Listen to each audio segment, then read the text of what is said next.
It was 10 years ago on a night just like this that Wes Nail got voted out of San Juan del Sur, and it sounded just like this. Idols are everywhere. Idols are everywhere. I say stick to the plan. Oh, did he just say what I think he said? Oh, he said the thing. He said it's the thing. San Juan del Sur 10 years later. He said it. Oh, my God. All right, Rob Cesternino back here with Josh Wigler. Josh, happy Thanksgiving week to you. Will you eat 58 nuggets? I will eat 58 turkey nuggets. A feast. A smorgasbord is awaiting. Man. One nail down here as we are getting into the home stretch of San Juan del Sur. Yeah. All right. What a great episode. This episode is called, I thought it was called Stick to the Plan. I would have thought. No, it's called This Is Where We Build Trust. And it's actually, and I thought that maybe, okay, is this where... Strike out.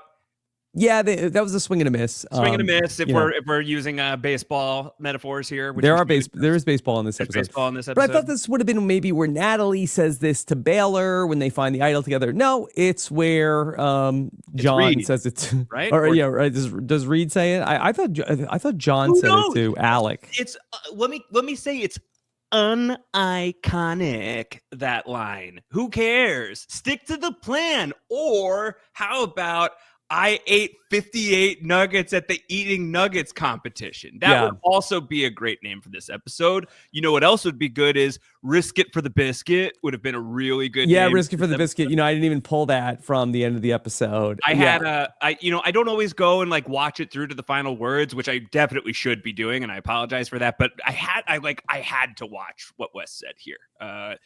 Just like instinct drove me. Like, I feel like he said the thing. There's just so many he said the things in this episode. This is a great episode. And so just a little behind the scenes production talk. So Josh and I are actually recording this. We're live on a Tuesday to record this, but with it being Thanksgiving week and travel schedules and whatnot. So we're actually recording this a little bit early. And so that I will, just a message to our surrogates, our San Juan del surrogates, Josh Green and Danielle, that next week also was going to be an early recording time. Is this how you're notifying them? I hope we're going to send them the proper notification. Look, this is the fail-safe, Josh. Yeah, this way they know. Early recording next week as well. Yeah. Due to Rob's travel schedule, I'm going to be holding it down here in San Juan del Sur. First time hosting a Survivor podcast in a minute. So wish me luck. Let me drive, and we'll see who's in the back seat with me next time. No spoilies. Yeah. Okay. So we're a little bit early on this, but I'm very excited to talk about this. I love this episode. This was really, really fun to go back and watch. So funny. Very, very, very funny episode of the show. Really good strategy episode too, in many different ways, even if like the strategy itself is perhaps not so great. But I actually think that maybe some of the strategy is really good in this episode. And of course, Natalie is awakening. Yes. She is coming online. The winner is activating, and she really shows up in this first. She just shows up in a huge way. Yep. Natalie's best episode of the season to date. It's not close. She is suddenly the main character of the show, where we have chronicled that she is very much, just a background character for the first 9 episodes of the show. We were looking for her. This isn't shade. She is not prominently featured through the first 9 episodes. This is not a controversial opinion. We're clocking it all. We've got everything. We are not lying. We are watching all of San Juan del Sur, except sometimes I miss the... Yeah, we're not hating. We went back looking for her. She doesn't have that much to do. There's not much. And we call it out when we see it. Her versus John Rocker is a great moment. Yeah. But there's just not a ton happening with Natalie here. She inherits Jeremy's storyline. It's like that Jeremy is like the main character until Jeremy goes out, and then Natalie like takes the baton from him and is going to take it the rest of the way. Correct. And how? It's just there's a lot of really fun Natalie stuff. This is Natalie is going to swear vengeance and do what she can to achieve it. Natalie is going to search high and low for an immunity idol, and she's going to find it. Natalie is going to push herself to the absolute physical limit in order to not win immunity, but to get pizza, wings, beer, a glass of ice water, cookies. She crushes it. She's going to save her mortal nemesis's life in this game so that she may get sweeter, colder revenge another day. A remarkable episode for Natalie Anderson. And when Natalie is talked about as one of like the really good Survivor winners, I think it absolutely starts here, and it's amazing. Very, very, very, very, very, very fun. But also just an incredible episode for the nails on like a comedic level. Unbelievable stuff. Here we are. So this episode is going to kick off. It's day 24. We're going to see episodes 24, 25, 26. So this would be the end of a modern season of Survivor, day 26. Yep. Here in this episode. Wes Nail, made it as far as every New Era winner. This is, wow. How would Wes Nail do in modern Survivor, you think? The New Era? Yeah. I don't think as well. Yeah. Does he make it to 26 days of the New Era? I don't think so. To put Wes in the New Era, it's a little hard to do. And, Wes is in some ways targeted a little bit more because of his dad. And I think that he was the fan. His dad ultimately was like the come with guy on this thing. I don't think that Keith had really seen much Survivor. I think Wes was watching a lot of CBS. Seems like Wes is a big CBS fan. Big CBS vibes guy. Yep. And so he's watching the show. He applies. They're both firefighters. And so he comes in, but he's not a big strategy guy in terms of like how the New Era is super strategic. Yeah. Yeah. Wes is a vibes guy. Yeah. Wes is all about those vibes, and he brings them immaculately. We don't even have a character that is very much like a Wes Nail in the New Era, I don't feel. Yeah, well, you have it a lot like deeper than me, though I have like some fresh recall on it, or at least allegedly I'm supposed to. Who would be like Wes Nail in the New Era? I mean, I would say that maybe the closest is like Jonathan, and Jonathan is not very Jonathan's like we just don't have like, okay, here's just the Southern good old boy. Like we do not really have that character in the New Era. I almost would go it's been almost erased from the Survivor in the 40s. Sort of that vibe, but he is a much harder gamer and a much better player with respect to Wes Nail. But I think like as far as like a vibes player for me, I guess I haven't really even had a chance to talk about him on a podcast because I missed all of the 40s until now.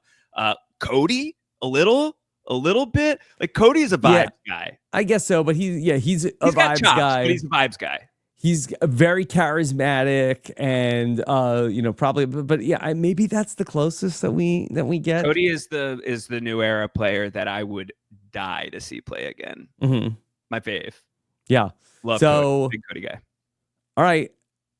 Let's talk about what happened at the last tribal council. Jeremy got blindsided, but we really see it from Keith's perspective first, where Reed is trying to make a big play here. Reed got voted for by Keith and Alec and Wes, but he's like, okay, this is still my idiot army. They didn't really explain it, did they? No. Who the production or any of the show? Did the show explain why these nincompoops voted for Reed? But I don't know, because Reed went through Keith's bag, I guess. Yeah. And Reed is just like, don't even worry about it. Just don't write my name down again, okay? I've got a plan. I'm going to get us out of this. This is also a terrific Reed episode, I think. Yes, both best like Reed episode of the season. for sure. Like not just in terms of his strategic chops. Of course, he has an incredible immunity performance here, but he also has like the reward swap out, and he's just like he's very funny. The misadventures of Reed, the Missy adventures. the Missy adventures of Reed. I'd forgotten that he had done something really nice for her. Yeah, I did too. Just really, really good stuff. But yeah, he's trying to tell them like, here's what we're going to do. We're going to stay steady. As long as we don't turn on each other, we're going to be okay. And I love that there's this confessional with Keith where he's like, oh, that Reed, he's really good at this. I'm not so much for the numbers and such, but that Reed, he's calculating this, all that. Yeah. Reed's just got it down.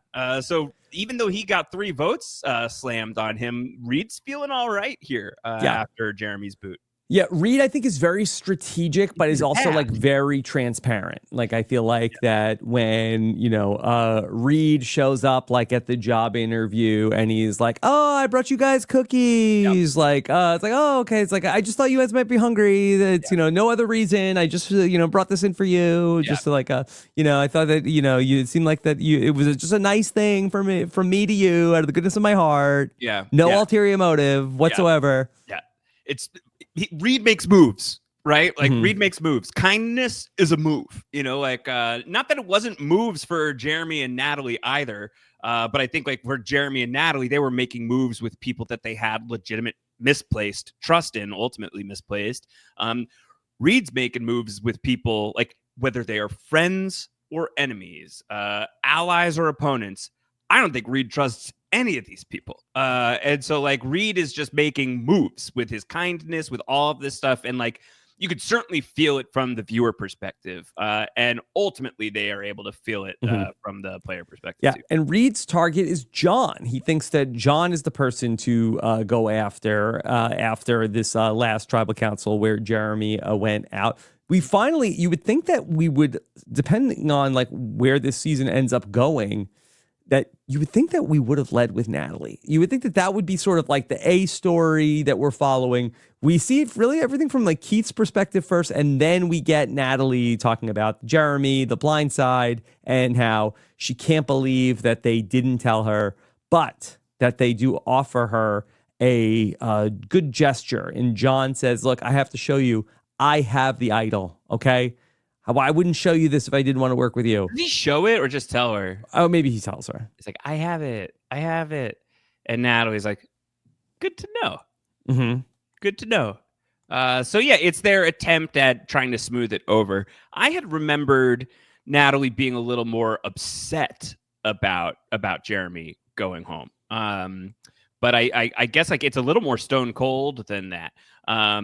It was another great parallel between this past week of Survivor 47 and this week's San Juan del Sur, where we have in the previously unaired teeny vote confession of everything I do for the rest of this game will be to avenge you, Saul. So like if past is prologue, I know that like Fishback and a bunch of people are on the let's put Teeny biting hard. Yeah. So like, I don't know. I see it because I just think that the parallels between these seasons, San Juan del Sur and Survivor 47, Rob, they rhyme. Yeah. Now, Natalie's reaction to what happened to her compared to Teeny's reaction to what happened to them, little bit different, where, Natalie doesn't come back to Missy and say, hey, did you, turn on Jeremy just to humiliate me? Sure. No, but the trust is broken. And the trust with Genevieve obviously is broken. And then I think both characters, calling them characters for the sake of this, like both of them have these activation moments in these episodes. Like we get an incredible, very meaningful story about Teeny and their journey with their identity. But beyond that, what we also get with Teeny is like the Phoenix from the ashes moment of my bag been burned, and I'm going to look at that as a sign that this is a new era for me. So I mean, we haven't really seen like teeny flip the switch on making good on revenge. In this episode, though, do we really see Natalie flipping the switch on getting revenge? Natalie ends up protecting the person that she wants to get vengeance against. So She's playing the long game. Could be a long game for both of them. But I do think like that was like a huge moment for me watching the 47 episode, knowing that this was Natalie's like I swear vengeance episode as well. Where it's like, okay, tracking that for sure. Tracking that with like whatever this like alchemical thing that's happening as we're going back in time 10 years. If anything is happening, gotta watch it. Gotta watch it. Josh, we have our reward challenge where we have to build this statue. It's a sort of like ho-hum reward challenge.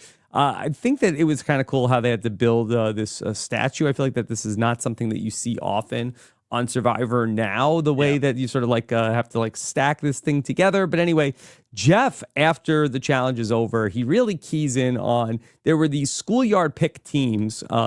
It seemed a little lopsided for a schoolyard pick, where it was Missy, Baylor, and Natalie and Wes versus John, Alec, Wes. I'm sorry. No, Wes is on the other team. John, Alec, Jacqueline, and Reed. And G. Yeah. Reed is the one on our team. And Keith didn't get picked. It's like, Keith is good at challenges. What are we doing? Yeah. Like, 53-year-old Keith. We can't put like comp beast Keith in the mix here. Yeah. No way, no sir. Right. Either Missy or Baylor. No, sir. Yeah, but either Missy picked Baylor or Baylor picked Missy. Like something got screwed up. Yeah. John picked Jacqueline, right? Like, like these things happened. These things happened for sure. All right. So nobody picked Wes didn't Keith. pick his dad? Yes, he didn't pick his dad. He wanted to eat. Okay. So Jeff says, well, let's go to Baylor. What's going on? She's like, my mom hasn't had any rewards. She hasn't eaten. She really needs some caramel corn. Mm-hmm. Gotta get her to the hot dog stadium, because the reward, which is another thing that we don't do anymore, is we're going to bring supplies to people here in Nicaragua. You're gonna go watch a baseball game with kids. It's gonna be a great day. And is this the last? I mean, in Cambodia, no, Ghost right? Island they do it. That Dom, Wendell, and Laurel, is that? I feel like it's those three. That feels right. They do it in Fiji, so I think they do it a couple more times. I think they do it in Cambodia, Worlds Apart. Yeah. So it comes up a few more times. It's always a crowd pleaser. I'm surprised that we just have not done it at all in the new era. I love it, and I think especially now with these 90-minute episodes, like I think that it could really fit in nicely with the runtime without compromising what's going on the show, like in the strategy of it all. So I would love to see them bring it back. Like they're a little remote where they're filming, so like I don't know how easily they get everybody to. It's probably like an hour and a half away, so they could do it. They might just be tough in terms of like schedule for to get everybody back in one day, like do the challenge, get everybody out there, go do the thing, get them back. Especially with the tightened timetable these days, that might just be logistically too difficult. Yeah. Right, but it was great to see. Let's talk about the reward in a second. What we have to talk about is that Missy isn't getting to go on a reward, and Reed says, "I'm going to give my reward to Missy." 'Tis the season for giving, Rob. And so Reed gives his plate over to Missy. And he's like, I'm just being nice. It's just a nice thing to do. I'm just being, hey, Missy, promise me one thing. Promise me you're going to eat something, okay? Eat something. You're too skinny. Come on, Missy. Yeah. Like in a season where this is already accepted behavior, I like it. The community has decided this is what we do. I do. I actually really like this. He ends up building good trust with Missy. Like Missy throughout this episode is gonna be like, Reed is on our team. That's my friend. He's my friend. That's my lunch. Guy. Reed. Like it works. It works. He seems to like have really like gotten in, and like it's not for like, this is not the reason why it doesn't work out for Reed in this episode at all. No. If anything, like this really gets Reed quite close to accomplishing his mission. It's the loose lips of another player that will that will sink this ship. So I like this from Reed, and I imagine like in Reed's mind, it's like I need to just like sell to these people that I'm all the way in. So effective. I do think it works out well. And if this is transparent stuff to some of the other players, I don't think it pings on Missy's radar. Yeah. All right. So can I say one more thing about the challenge? Those puzzle pieces are either rather light or Wes Nail is a superhero because he gets to the edge of the dock with one of those puzzle pieces and he one-handedly like hurls it up onto the dock. So either Wes Nail is just outstandingly strong or they were really, really, really light. They looked pretty light. I want to believe that it was just like they look like styrofoam. Yeah. Okay. All right. So then let's talk about this reward where they go out. It's Nicaragua. They love to play baseball in Nicaragua. You're going to go to the field. So it's John, Jacqueline, Missy, and Alec. They go to the field. And this is really a lovely segment. Yes. Really, it's very, very nice. I was not the biggest John and Jacqueline stands in the real time. I just was very much in the like, oh, are they even there to play? Do they even know the rules? Like, what is with these like Mactors? Yes. But I have to say, 10 years later, they're the same. Maybe I'm different. That I thought that this was all like very touching about their journey to like that they want to be parents. John is so great with the kids. I know that it's not just like, hey, they're going to like break up in a year. And it's like that we're looking at them like John Rocker and his girlfriend. And that they're going to stand the test of time. John and Jacqueline are forever, right? They're going to overcome this adversity. They're going to have a kid. Like this is nice for, future John and Jacqueline or John and Jacqueline's kid to like grow up and see this one day. An unbelievable moment, just like an incredible human moment caught on camera. And I think that one of the reasons I love this season is for better and for worse. It's a very human season. Sometimes it gets kind of ugly. A lot of the time it gets very foolish. And then there are moments where like it's like surprisingly bright, as in like smart. And then there are other moments where it's really bright, as in beautiful. And this is absolutely one of them. And I think it's also great because like John is a very multifaceted character on this season where he's like goof troop while also being like sort of like main character mode while also like in terms of like somehow like in the catbird seat for the strategy of the season at this point, even if it's like somewhat scared and accidental. And then here it's like, no, here's who John is as a person.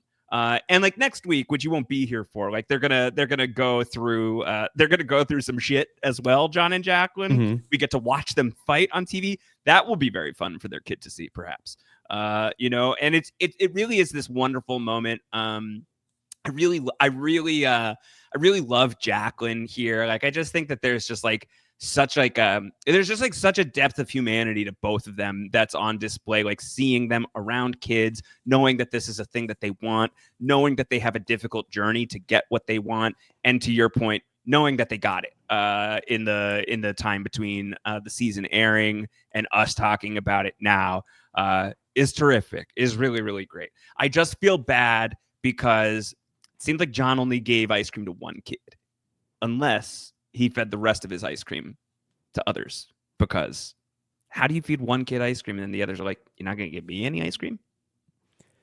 I had feelings about John feeding ice cream to the kids. No, it's let them eat their ice cream. These kids, that they may have access to ice cream. We don't know what their story is. Yeah. Like that should be on production.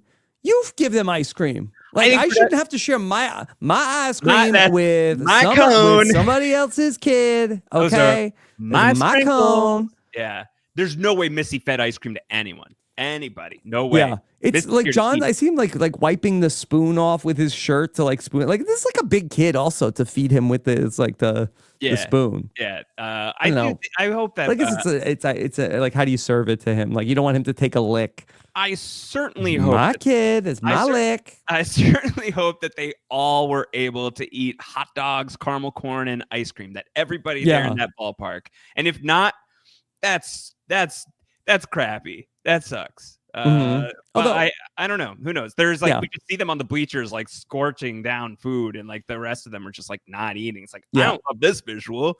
But It's perhaps my like favorite. Mr. Softy isn't set up at like Nicaragua Little League Field 7. Wow, we need to get Mr. Softy out as a reward on a future season of Survivor. Can you Mr. imagine? Softy. Could you imagine? Want to know what you're playing for? Yeah, and then you just hear da da da da da da da da da, and like the car just like comes around at the end, and we're like, oh my god, it's Mr. Softy! That would be incredible. That would be so Melt good, instantly. Mr. Softy. Mm-hmm. Yeah. Mr. All right. Softy. So nice reward. And meanwhile, back at camp, Baylor and Natalie's going to grab her like, okay, now we're going to look for the idol. Yeah. Did we just become best friends? Like it has that energy. Yes. This whole scene. Yes. Yeah. So they find the idol. And so we see two different plans going on. That this clue existed. Where did this pop up? This was, okay, they do a very extensive previously on. It's day 24 and no idols have been played. And they give us like, they do the reset on where all the idols are. And then there's a third idol that Baylor found the clue for over on Exile Island with Natalie, but they never dug it up. Yeah. And was that on the show? It was on the show, yes. Why don't I remember? It was the final episode before the merge where Julie is going to get sent to go to, and I think that Natalie takes volunteers to go to, like, I think that Reed wants to send Julie to Exile Island and Natalie volunteers to go in her spot. So Natalie has the clue. Baylor had the clue. Baylor and Natalie went. It was in Baylor's pot. Yeah. Okay, so hey, we're gonna dig up the thing. So this is how my memory's working these days. Not great. It's okay. Like a sieve. Yeah. So Survivor. Natalie, and she has the idol. She's gonna work with Baylor on it, and they want to get rid of Reed. Natalie is very locked in on Reed. Meanwhile, Reed, he's got a plan, and he is going to Keith and to Wes and telling them. And Wes gets sent to Exile Island, so Wes isn't there. But he goes to Keith and he says, "Hey, listen to me, okay? Yeah. Here's what we're gonna do. That they want to. Some of them they think you have an idol, and they want to split. It's like okay, it's all your fault, Reed. But they want to split the idol on you and Wes. But me and Alec, we're gonna find out, and then we're gonna vote with you. Trust me." As the camera zooms in on Keith Nail and goes deeper into his mind palace, and you just hear bum bum bum bum bum bum bum bum bum bum bum bum, Mr. Sandman. Yes, exactly. He's just in Mr. Softy land. He's like, I don't know what he's saying, but he seems to feel pretty good about whatever that is. And boy, howdy, I don't know how to do any of that thing. Yeah, it's just such a mismatch. It's very, very, very good. We neglected to mention how like the look on Wes's face when he got sent to Exile Island was just incredible. John says, like, you're not gonna like it, Wes, you're gonna go. And Wes is like, huh? Aww, really? Aww. He looked really upset about it. Yeah. All right, so we do not get a segment of Wes at Exile. Might have been hilarious to check in with Wes. Did I?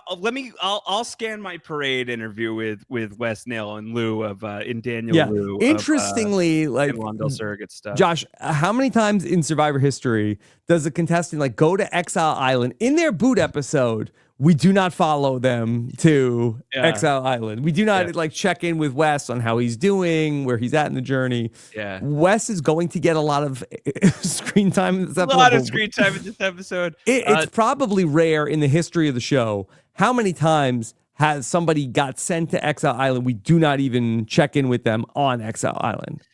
Josh Wigler of 2014 had this exactly right, I have to say. The headlines, sometimes the headlines are not good, right? Eastbound and Surround and Drown, I think is a clunker. This one I like. Survivor's Wes Nail, I'm done with chicken wings. That was the pull quote. Survivor's Wes Nail, I'm done with chicken wings. Yeah. And then my lead is perhaps not the best I've ever written. In the game of Survivor, as in life, sometimes you eat the chicken wings, and sometimes the chicken wings eat you. That's profound. I feel like it is, but I like it's one of those things that feels profound, but means absolutely nothing. Mm-hmm. I don't think the chicken wings eat anybody. Damn if they do. Yeah. All right. Let's talk about this reward challenge. Immunity challenge, an all-timer. This was just like hit after hit after hit. And I think you could reasonably put this on like if you were gonna like write up like the top 50 or like top 100 immunity challenges of Survivor, this would cleanly make the list. Cleanly. Is it top 10? If you did 50, I think it cleanly makes the list for me. Top 10 is very hard, like because you have to put Hand on a Heart Idol on there. You have to put Tom versus Ian on there. You know what? This has a lot of competition from this same exact challenge in David versus Goliath when Christian ends up winning this challenge. With so much respect to Christian, who I adore, and I love that moment. I think it's so good. I would take this one. We'd have to watch it back to back. Yes. Because you have Christian is great in that challenge, but it doesn't have all the other great moments from the other players. That's the thing. And like this is an ensemble. Were people tempted off with food during that one? I can't recall. I don't remember. People are quite memorably removed from the playing field due to food here. We also get some of our most quotable quotes of the season here in this immunity challenge. Just like beat for beat, zero wasted moments. Let's talk through it. Okay. This is an elite challenge. All right. So the challenge, if you're listening, you don't remember, it is, okay, you are standing on a thing, hands behind your head, and you hold on for dear life. How long can you stand there for? Okay. So Jeff can't stand the truth. Very early on, comes out with a covered item. First covered item comes out to tempt the players. Wes eyes the covered item. And he's been on Exile Island. Maybe that's why he's a little extra hungry. And so he eyes the covered item, has a good question. Let me see if I can... hamburger, a donut burger. Is that a hamburger or a donut burger? See, which is it? Could be either. This is such a great challenge that like no one even remembers that. This is like it blew my skirt up, right? Like that no one even thinks about it. It blew my skirt up because he's a meat collector. No one remembers is that a hamburger or a donut burger? Because so many other things happen here, but a donut burger coming to mind immediately is so funny. Is that a hamburger or a donut burger? So funny. Well, what if Jeff is like, oh my God, are you clairvoyant? How did you know? Donut burger. Yeah. Wow. Donut burger. He got him. You ever do a donut burger? Would you do a donut burger? I have not, would not. Yeah. I think I would have to be on Survivor to eat a donut burger. I'd get real sick. Mm-hmm. I'm getting kind of sick thinking about it. Yeah. It hurts my heart to think about. Mm-hmm. Like, am I going to the electric chair? What is the occasion that I'm going to eat a donut burger? Not like this would not be my final meal of choice, but like if you put like 3 items in front of me, like you could have one of these things, and it's like if like a donut burger is in there, it's probably a contender because it's like, okay, something sweet, something savory, sure. Yeah. But like, man, hard. Like that is hard on the heart. I think that the scenario, like the realistic scenario where I would eat a donut burger is that I'm at like some sort of like City Field tasting. Yeah. And it's like, I take a bite out of a donut burger. Like it's like on a toothpick, like a donut burger. Okay. Yeah. Let me try it. An hors d'oeuvre. An hors d'oeuvre. Burger hors d'oeuvre. And that's like, it. okay, let me have like, let me try the donut burger. It's like a Dunkin' Munchkin cut in half. Yes. It's like a little bit of burger on there. Yeah. I mean, I'm eating 2 donuts. I don't even know what this is. Yeah. Donut burger. Yeah, donut burger. Okay. Can you play that one more time? Yeah. Let me see if I can... hamburger, a donut burger. Which is it? Who's doing the side? Baylor. Oh. Okay. All right. So then next covered item. No. This is the same one. This is the same one. Yes. Okay. All right. It's like some candy. Okay. So we've got like gummy worms and like a gummy candy, and then like a Snickers, like the crawlies. Yeah. Yeah. John Mish. He's not. Even though he says he's showing off early on, he's not long for this world. He steps down and one of the great things about this challenge is that Keith Nail is just beside himself. I think he also steps down for nothing. I think Keith Neal gets right. Keith Neal steps down for nothing. See, Keith Neal steps down for nothing while John Mish, mid-20s athlete, stepped down not just for a plate of candy, but for a plate of candy that was featuring a candy bar a quarter of the way eaten by Jeff Probst. Jeff Probst ate it? He eats a bite. He in a single bite clears a whole gummy worm, and then he takes like a big chunk out of the candy bar. And we saw Jeff like eating the peanut butter that the contestants ate, but this is the inverse of that. And then John steps down, and Jeff says to him like, "Sorry, I took a bite. Sorry, I took a bite of your candy." Yeah. John Mish, that he loves it. He's loving the candy. He stepped down. Jeff said, "Okay, you step down for a little bit of sugar." That's what he said at the end of the first episode of Heroes versus Villains when he was watching at home. He was so upset. Oh, sugar! Yeah. But Keith is so indignant. Anybody else that's stepping down out of the challenge for food, he can't believe it, and it's great. And as you mentioned, as you referenced, that he's like, so I'm 53. How old are you? He says, I'm 25. Okay. 26. And then we get the iconic Keith Neal, Roger that. Yeah. Roger that from Keith Neal is like Missy saying, bless her heart. Yes, 100%. Roger that. It's very passive aggressive. Like, F you, Neal, mother effer. Roger that. Okay. Got it. Understood. Yeah. Mm-hmm. Okay. Oh God. All right. So Missy is struggling. Missy can't do it anymore. Missy is going to step down. And then as Missy steps down, Missy also, I think, steps down for nothing. She steps down, and then I don't know. Is she trying to troll here? Yes. I don't know who's Missy is trying to get at, but she's walking. Well, I know who she's not trying to get at. Yeah. Okay. So she walks past the crew, and there's this exchange. I'm out. Missy is out of the challenge. Feels so good down here on the sand. Mom, shut your mouth, homie G. I'm not talking to you. Well, I heard it. Poop. Simmer down.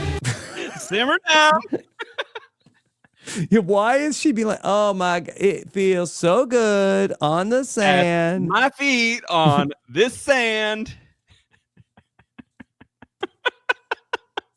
Shut your mouth, homie G.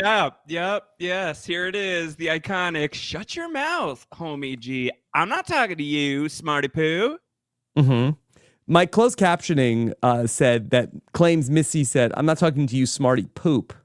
Smarty poop? Can we hear that one more time?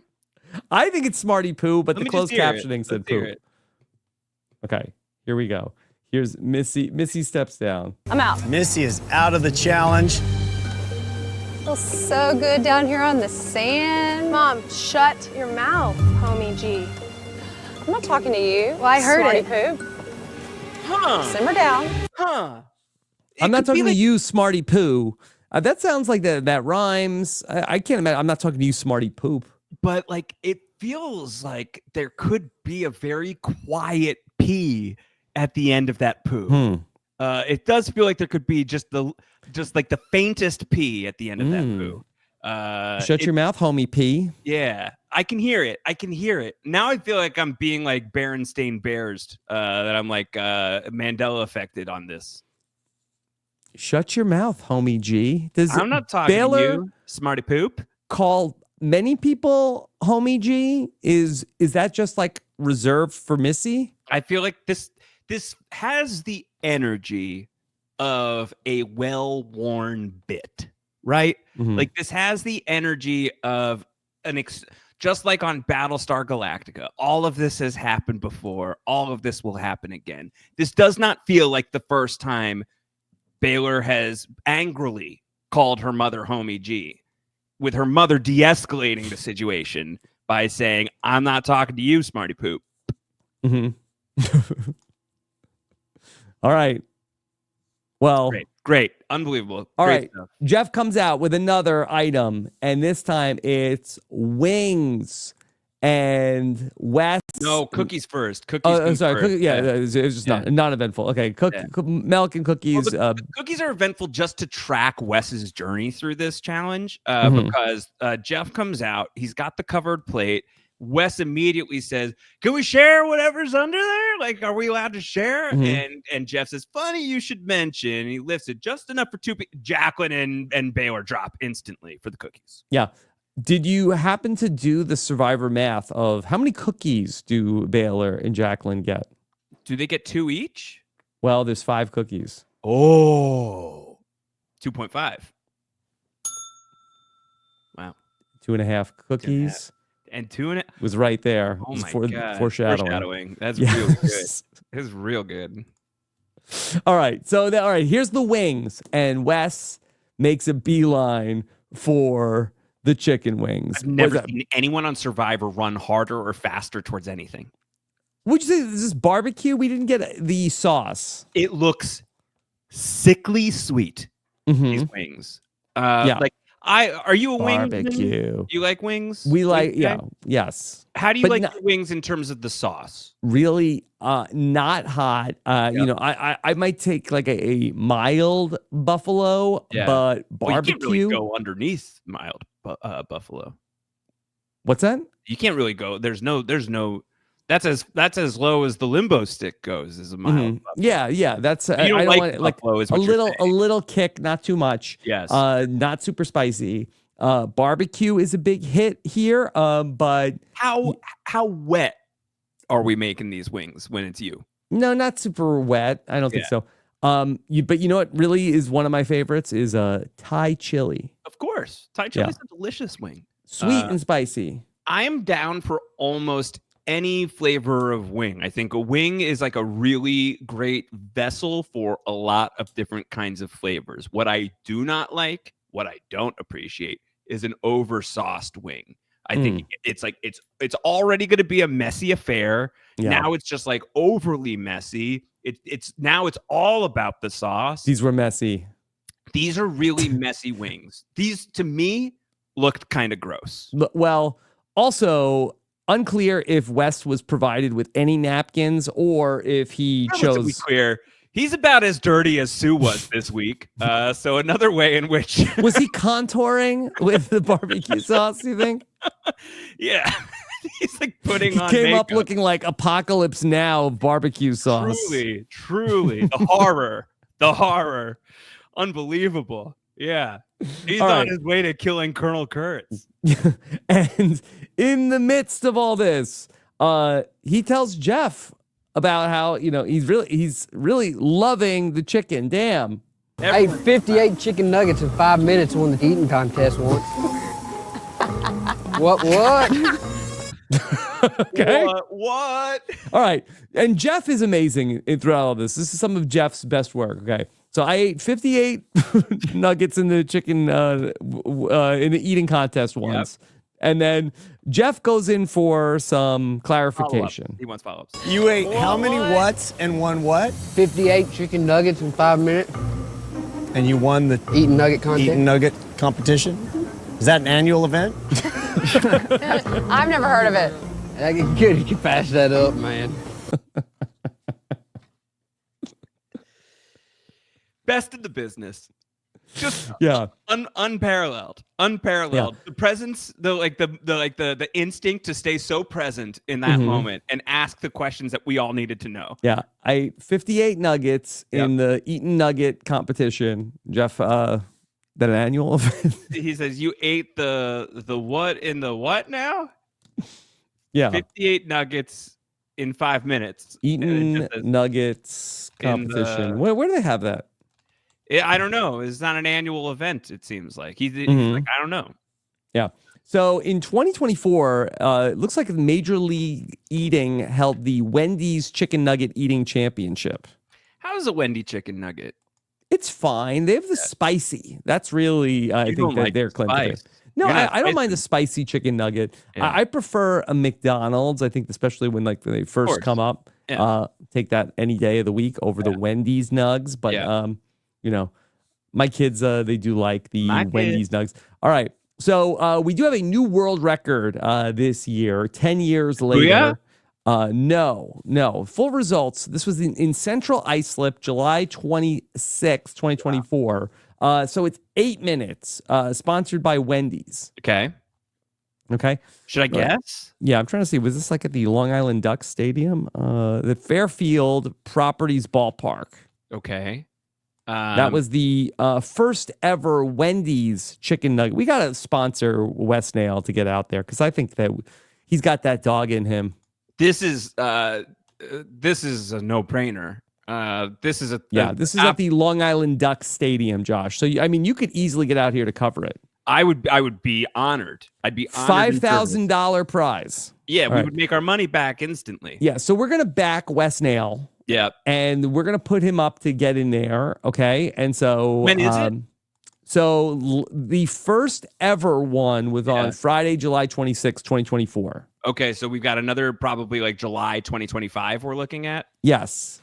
Okay, great. Whether you're ready to, and maybe this was like prior to a Long Island Ducks game, whether you're ready to take on the crispy competition or want to visit the ballpark as a spectator, you're in for an exciting evening full of nugs and sizzling summer fun. Certainly.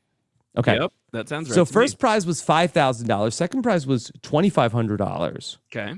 And then third place was $1,250. Fourth place was $750. Fifth place still $500. Okay. It's like Survivor pricing. We're still gonna cover Wes's ticket. Yes. Okay. 100%. All right. So, but I don't know if they really got like the best in the business out there because the world record was set for 8 minutes of nuggets, 220. 8 minutes, 220. Yeah. Wes was able to do 58 and 5. 58 and 5. So figure like he would have got to like in the 70s. We got some training to do. He got some training to do. Yeah. All right. Second place was James Webb, 213. Third place was 211, Jeffrey Epster. But then it really falls off. Jeffrey who? Jeffrey Esper. Okay. Definitely thought it was another E name. My okay. God. Then fourth place was 166. Fifth place was 131. Sixth place is 97. Seventh place is 85. And eighth place was only 59. Wes is a top 10 nugget eater in this competition, which is great news for us. Great news for us. With proper training, I think that Wes could take this. What do we have to do to get this started? We'll do this offline. We'll get this going. Look, I think this is very doable. Yeah. The Wendy's Chicken Nugget Eating Championship. I mean, if it's going to be again in Islip in July of 2025, how are we not there? Look at this belt. Yeah, look at that bad boy. Has Wendy on it. Oh, it's just like a thin black belt. Oh no, you're looking at the championship belt. Oh, I was looking at this guy's belt.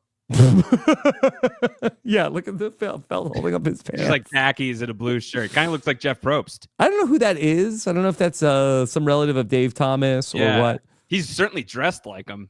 Mm-hmm. He's giving Dave Thomas for sure. He's giving Dave Thomas, but okay, we'll see.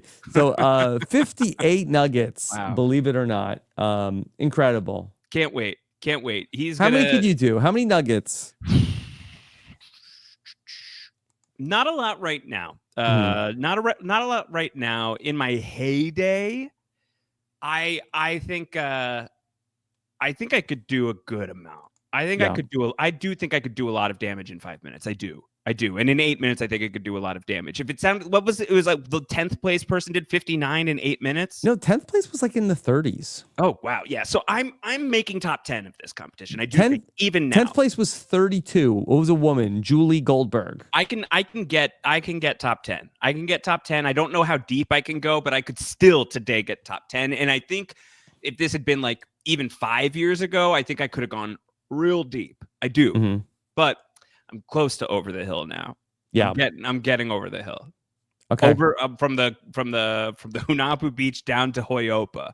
I'm almost over the hill. All right. Wow, Jeff. Just looking, I ended up going down a rabbit hole of the Major League Eating Twitter x.com account, and so that they had some sort of pizza eating contest. Guess who won the Mayhem in Maniac at the Benny's Pizza Is it Jeff gonna be someone I Esper. know? Jeff Esper is Jeff killing Esper. it. Oh my God, Esper Island. Wow. Oh no. Release the Esper report. Yeah, Jeff Esper.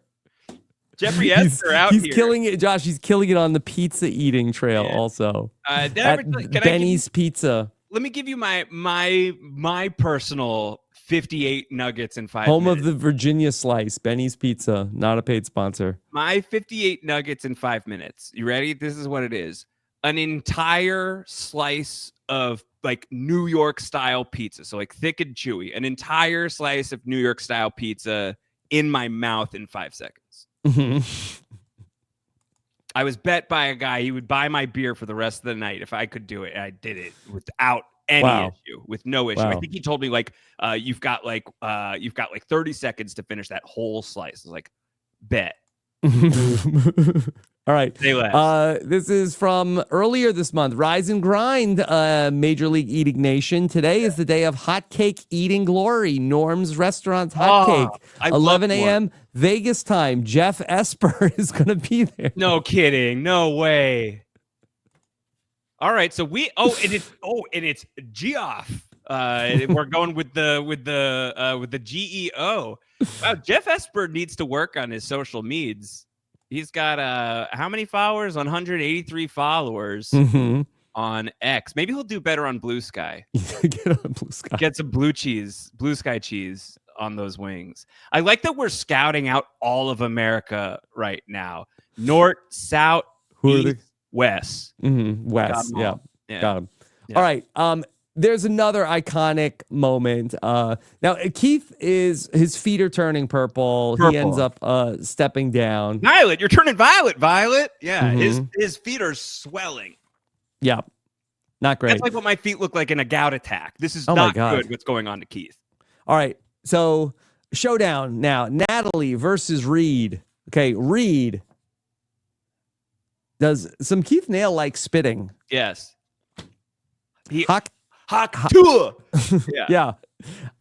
So then, in this showdown, Natalie tries to match spit for spit. Yeah. Ew. That was unfortunate. Just loogie, just like very Probst dribbles is down. Out of Probst, like his podcast, on fire here. That was unfortunate. Banger after banger. No skips. He's locked in. No skips. And she's like, oh man. And she's just like spat on herself. She's loogied on herself. And she's still gonna be up there for like another hour and a half like that. Yep. All right. So the then time continues. it continues. And we have to while away the hours somehow. So it's not Christian on the cross, which by the way, earlier, Alec is like, this is another underrated moment from this challenge. Yeah. Alec's like, Jesus was up here for 3 days. I can do it. Yeah, I think that's factually incorrect. He's like, Alex is, if Jesus could live up here for that long, I could do it too. Like, I don't think. I got bad news for you about what happened. Yeah. And he falls down. He doesn't do it. Alec Christie, you're no Jesus Christ. That's my God. That's my son of God. That's God's kid. But he wasn't up there for 3 days. I think that's let the record show. So he's gone. But then we have to. So it's not Christian on the cross, but Wes gets to play the Christian role here, as he's clearly like just trying to. He's got the opportunity. He's hopped up on the wing sauce. Okay. Yeah, he's hopped up on wing sauce. He also had 2 cold beers, which he chugged one immediately, instantly. He's drunk before he eats the first wing, I think. He's doing 2 cold beers. Okay. 2 cold beers and a whole plate of a mountain of chicken wings. All right. And so he asks this question for Jeff. What about the episode of 2.5 Men when you were naked cooking pancakes or something? Or cooking bacon? Jeff gently was actually bacon. Very proud, Jeff Rose. It's like, not get it twisted. Not pancakes. And was he cooking bacon? No. Getting bacon. Right. That was fun. That's awesome, dude. I love that show. It was very like Chris Farley show. Like, remember that time when you were on 2.5 Men and you cooked the bacon? That was awesome. That was awesome. That was awesome. So, Josh, Wow, Chris Farley would have been great as Wes Nail in the Wes. he Nail would have, biopic. yeah. Okay. So I went back to try to find to watch the episode of Jeff Probst on 2.5 Men. Yes. I was unable to procure it. I don't know if 2.5 Men is on a streaming platform. Wow. It was not on Paramount Plus. Yeah. Wow. I did watch Jeff Probst do an interview about it. Okay.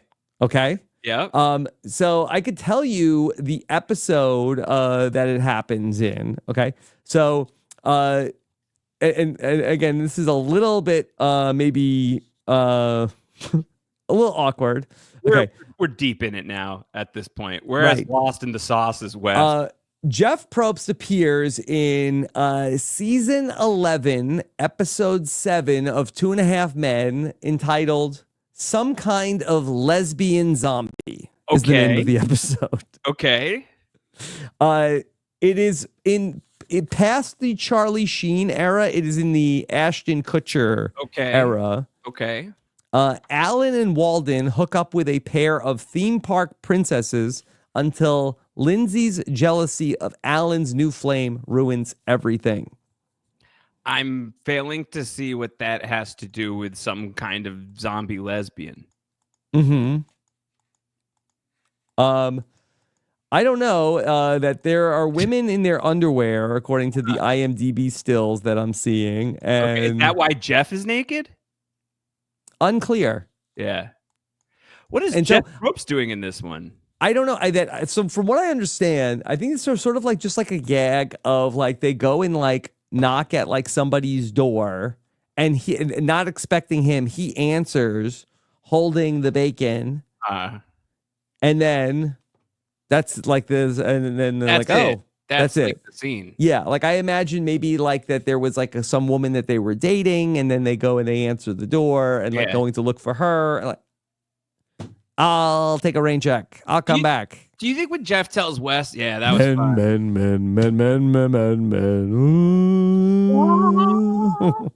Do you think when Jeff tells Wes that was fun, he means it? Or do you think so? I think Jeff had a pretty good. So on YouTube, I watched like a 5-minute interview of Jeff, like on like some kind of like Access Hollywood type show. Yeah, and he was like talking about it, and he claims that they sort of like called him like last minute. And we're like, hey, you want to be on 2.5 Men? He's like, yeah, definitely. And then they said, oh, by the way, you're naked. And he talked about that he was wearing sort of like a very tiny, he's like, that what I had to wear, it's very tiny. The underwear. Yeah. Very important. Don't get it twisted. Don't get it twisted. I mean, like that could hurt. Don't get it twisted for sure. Mm-hmm. Yeah.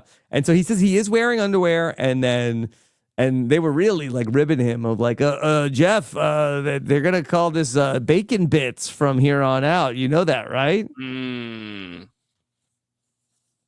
But he was having good fun with it. He had a good time. I was derelict in my duties as a member, as at this moment in time, 10 years ago, really, really, really young in my career as a Survivor reporter. So, this is my first season doing Exit Press is San Juan del Sur as like a weekly thing. So I didn't ask Wes about the 2.5 Men moment, it appears. However, I and I hadn't thought about it while we were talking about the Nuggets before, and I'm so sorry to bring us back there. But I do have some information. Yeah. I asked Wes, before we dig into your game, I need to know more about this chicken nugget eating competition you referenced on the show. Wes says it was a Chick-fil-A eating nuggets contest. Oh, I was Chick-fil-A-ing. I put them away in 5 minutes and won that nugget eating contest. It was about 58 nuggets, I think. That's what he says. Yeah. So really no further clarity other than it was Chick-fil-A. Yeah. So I don't know if Chick-fil-A is still doing eating nugget contests. Not sure. So this episode is available for purchase on YouTube. The episode, Some Kind of Lesbian Zombie, original air date, November 14th, 2013. So this is just past the 11 year. It had been 1 year since that episode had aired. Let's watch it and recap it as a holiday special on the other side of San Juan del Sur. It will be the first episode of 2.5 Men I've ever seen. We're going to jump into the Ashton Kutcher era. I mean, I'm not watching anything other than what I have to watch. Mm-hmm. Okay. All right. So great moment. Ultimately, Natalie, she's fading. She's like, Jeff, all right, I'll step down here. Take my order. Icon. I'd like Pizza, pizza, wings, some wings, cookie, and a glass of ice water. That's all she asks for. 4 things. Jeffrey throws in a beer for free. He throws in the beer for free. Yeah. Has anyone ever in an episode where we're talking about, did Jeff get a bad deal? Jeff has to take the shots in the dark. Sorry, the shots in the dark.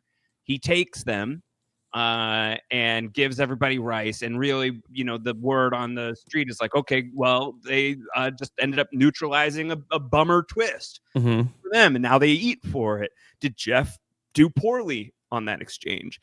Does Jeff do poorly on this exchange? I mean, I don't really know what Jeff is going for. Is Jeff just trying to end the challenge as soon as possible? I don't really know what his angle is. We ate, so I don't think that he ended the challenge in a negative way. Maybe and they get to keep Reed for another episode, so I think they won.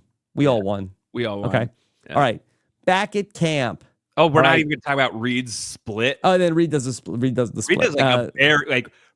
Reed is hilarious in this challenge. This moment where then Natalie, Jeff brings it all out, and he's like, just because it's here doesn't mean you have to take it. And she looks over at Reed, and Reed, who looks briefly like he's struggling, then just winks at her. You can hear the sound effect almost. Yeah. And I was like, yeah, no, I'm taking this stuff. And they both crumble to the ground after doing the challenge. So they can't walk. And Jeff's like, Natalie has gotten all this food she can taste it. She just can't get to it. And Reed also is like that he can't walk, but he takes this opportunity to go into the full split. It's and we unbelievable. One of the great ever Jeff putting the necklace on somebody moments of that. Reed in full split. Jeff puts the necklace around him. He says, Jeff! It's so good. It's great. It's amazing. This is an elite episode of San Juan del Sur. Yeah. Back at camp, though, we are trying to figure out what we're going to do. Alec and Reed, that they want to let everybody know in the big majority that they are down to split the votes on Keith and Wes. John not buying it. No. He doesn't trust Reed. He barely knows. No, it was Drew. Drew was the one who didn't know Reed was on their team. So John has known that Reed is on our team. And in knowing that Reed was on our team, John, I don't think has trusted Reed for a good little bit. Yeah. So they're going to go to get ready to go to tribal council. Alec is going to no, man, we're good. We're good. We're solid. Good. I'm in. Solid. I'm in. Okay. All right. He understands the assignment, to his credit, Alec Christie. He knows what the deal is here. Just play ball, go with the flow, say yes. And he's already been hyped up by Reed. And so Missy looks at John. She's like, see, they're in. I trust Reed. That's You're overthinking my it. tribe mate from the game. So she trusts him. Okay. And John's like, all right. And we go to tribal fairly quickly, I feel like. Yeah, we don't really spend a lot of time at the beach, and we go to tribal council. Spent so much time at that immunity challenge. Yeah.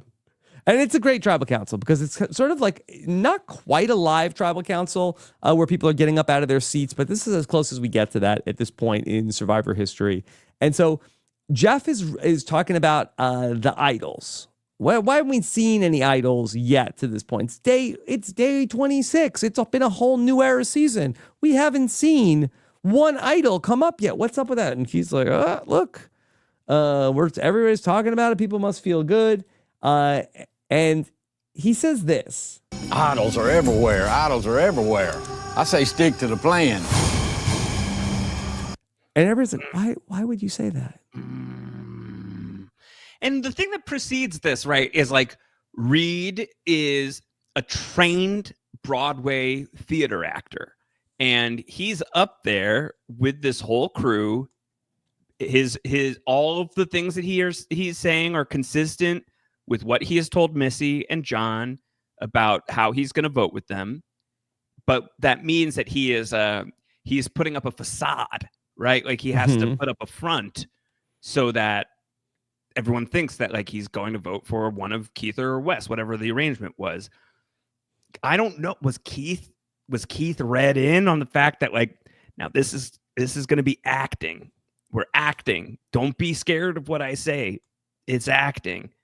But like Keith seems to be genuine, like he's hearing what Reed is saying and he doesn't like it. And so this is why he's trying to convince Reed in this moment. Like, what are you doing, Reed? I think it's a good read. And in reality, yeah, he doesn't have a Reed on Reed. He's got a Josh on Reed. And so things are spinning out, and we ultimately get Natalie says to John, like, dude, play your idol. Play your idol. Play your He's idol. like, what? It's like, don't if you don't want to, but then I won't get to vote you out later. So she like smells it, that like, oh no. She's like, it's your call, but Reed's against us. Reed is not with us. Reed is no longer the one on our team. Reed the entire time also like looks like gutted by what Keith has said. And now everyone's like, oh, these rats, these dirty rats. And they know, and Reed keeps trying to like check him, like, what are we doing? Are we still voting the way that we did? It's like, yeah, Reed, do whatever you want. Go do it. And so, yeah. So John plays his idol first. Yep. John shot first. John shot first. Okay. So John plays his idol, and then it's between Keith to decide to play it for Keith or play it for Wes. Ultimately, the way that this is going to work out is whoever they play the idol on is going to stay. The other person's going to go home. Like this is sort of like a little bit of like a Squid Game marbles moment for Keith and Wes of like who's gonna stay. Yeah. Turns out both of them. Both of them. Oh, sorry. I thought you were saying John and Keith. Yeah. Well, it feels like just by giving Keith the idol, they're like agreeing that Wes is going to go home. Like in that moment, doesn't that feel like, all right, well, and Wes just like gives up. He's like, no, Dad, go for it. You get it. It's yours. It's your idol. Yeah. Wes is like, I got more wings to eat. This was the right call because Keith comes pretty close to winning. Yeah, absolutely. 100%.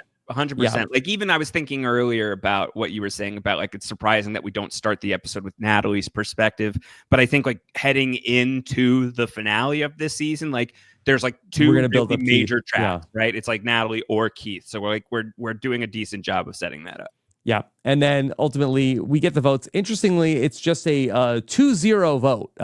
The John votes do not count. The Keith votes do not count. And then the last two votes end up being for Wes. Yeah. He's a good boy, Wesley. He is a good boy. He hasn't been to jail yet. He hasn't. When I spoke with Wes, I asked him if he regretted hopping off for the plate of wings. He said, I had a 1 in 9 shot at $1 million. I remember this phone call with Wes. He was really downtrodden. Yeah. I had a 1 in 9 shot at $1 million. And I stepped off for 25 damn wings. I'll regret it for the rest of my life. Nah, Wes, you're good. We're gonna rehab it, dude. We're bringing you out to Long Island. We're bringing you back. We're going to the spicy nug eating contest. Chick-fil-A. We're going to Wendy's, and we're coming after you. We're taking our talents to Wendy's. That Wes, you weren't gonna win. We're coming for Jeff Esper. We're coming for his crown. Doctor Strange has looked at all the different San Juan del Sur outcomes. Like there wasn't a world where Wes was gonna win. Yeah, there wasn't even one. Yeah. How does it work? Okay. Let's say Keith doesn't say stick to the plan. They get John out. Are Reed, Wes, Keith, and Alec running this thing? Okay, and so the people that end up being left are it now becomes 4 versus 4 potentially from that moment forward. 4v4. Reed feels like much like Spider-Man could like swing to the other side again, right? Like I think like Reed would bob and weave his way to the top. Yeah. Where's Wes going? It's hard to imagine. I think the scenario where he wins is like he gets to the final three with like Alec. And I don't even know who the other person he could Baylor, get to and maybe. Reed, Alec and Reed, and then people are like, we hate Reed, you are not my friend. I'm reminded of some children's classic literature that I read to my kid, and you remind me of the evil king. Yeah. I think Reed wins. I think Reed wins in that scenario. I think that not even after Missy gives that scathing final tribal council speech. Does Missy give a scathing tribal council speech to Reed is a good question. Mm-hmm. I'm sad you won't be here because the preview for next time reminds us of Baylor, you're a brat. And Baylor is brat? Yeah. No, a brat. Different. Mm-hmm. We'll litigate it next week if Baylor is brat or not. Baylor, you're a brat. And that may have been the moment.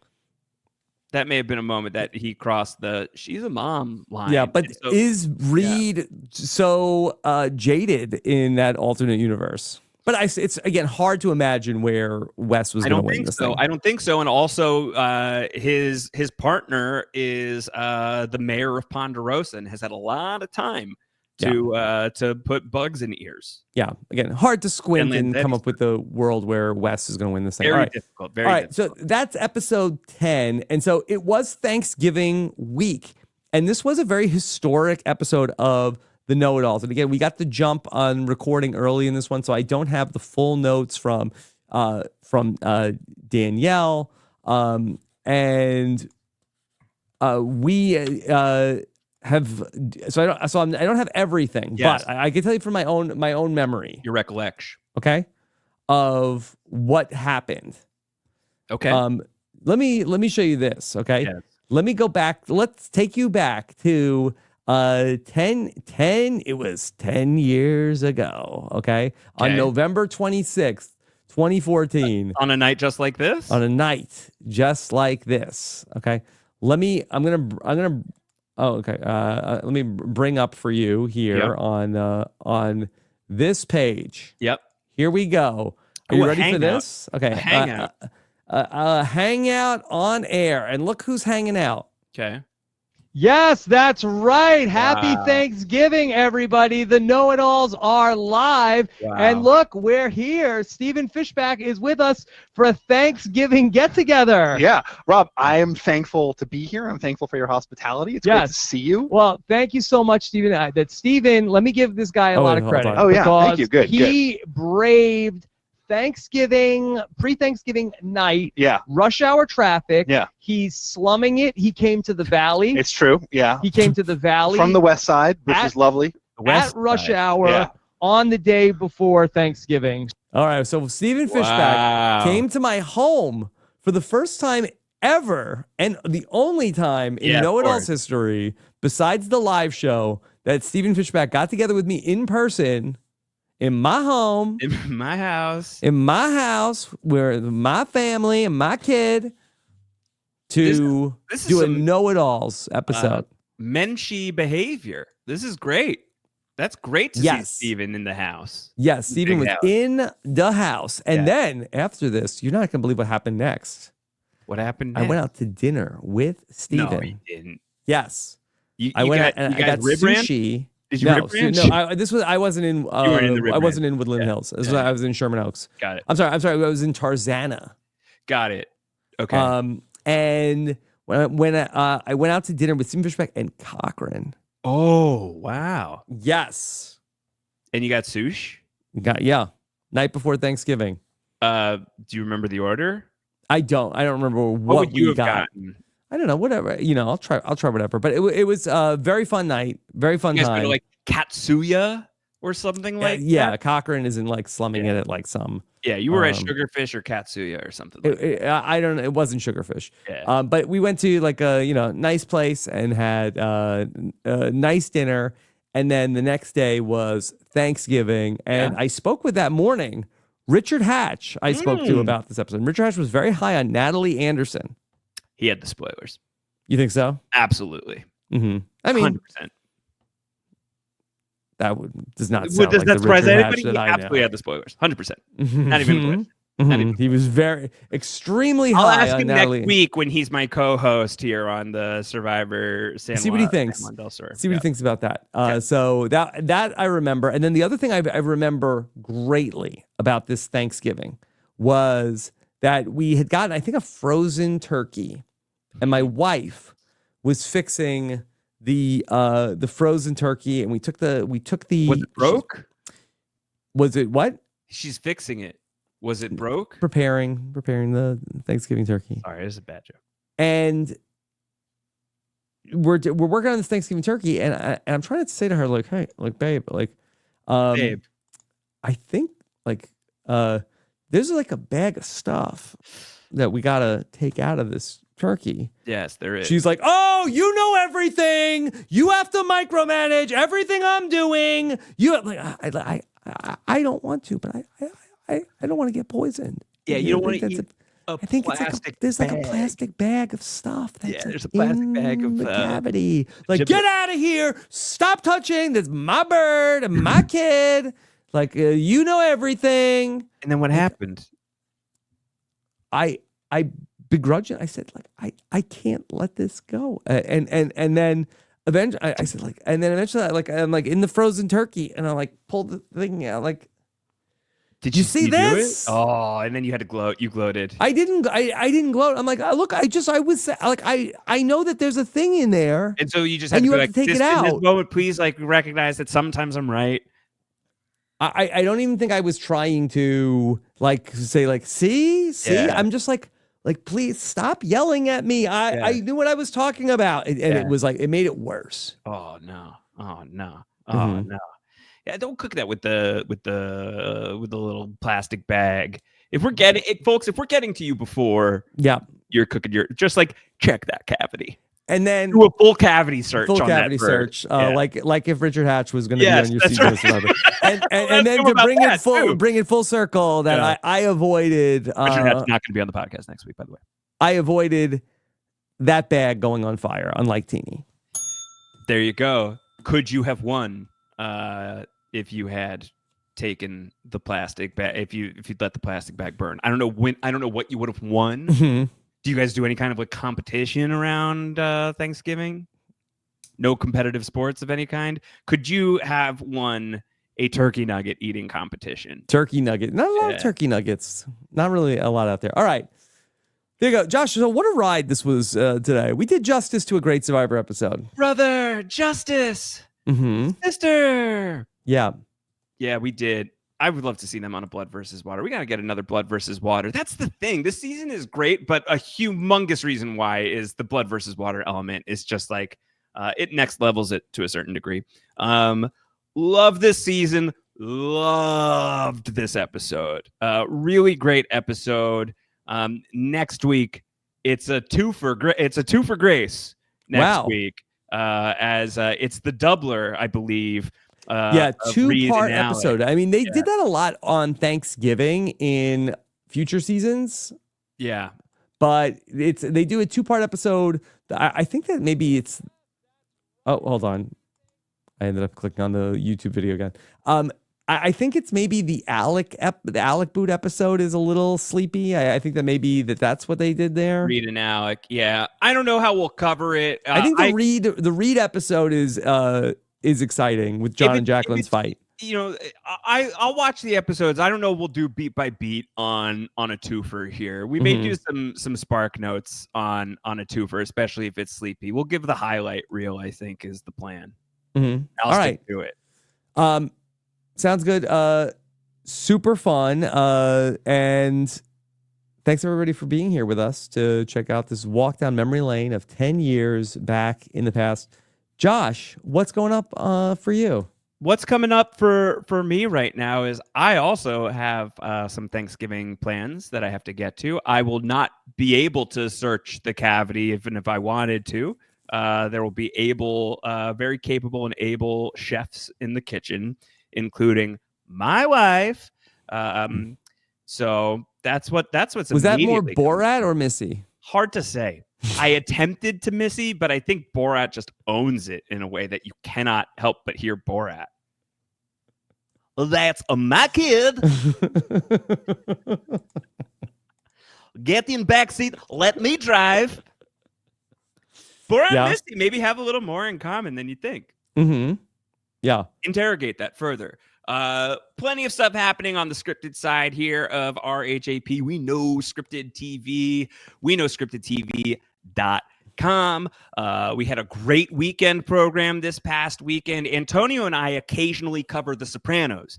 We have a segment that we do every couple of months called The Slow Pranos, where we are slowly going through all of The Sopranos. We are through 9 episodes of The Sopranos across 2 podcasts, across 2 or 3 months. It's been a minute since our last one. We had a great conversation. If it sounds like a fun time to you to hear me and Antonio Mazzaro talking about one of the best shows of all time, The Sopranos, you will not be disappointed. Quite a good one. So I recommend checking that out and everything else we got going on over at We Know Scripted TV. And other than that, I'm just skeeting up a storm over on Blue Sky. Rob at Round Howard on the Blue Sky. Last time out, you tried to skeet on the pod and it didn't quite work out the way you wanted it to. Yeah, they added too many people that day, I think. Yeah. It was the servers were hot.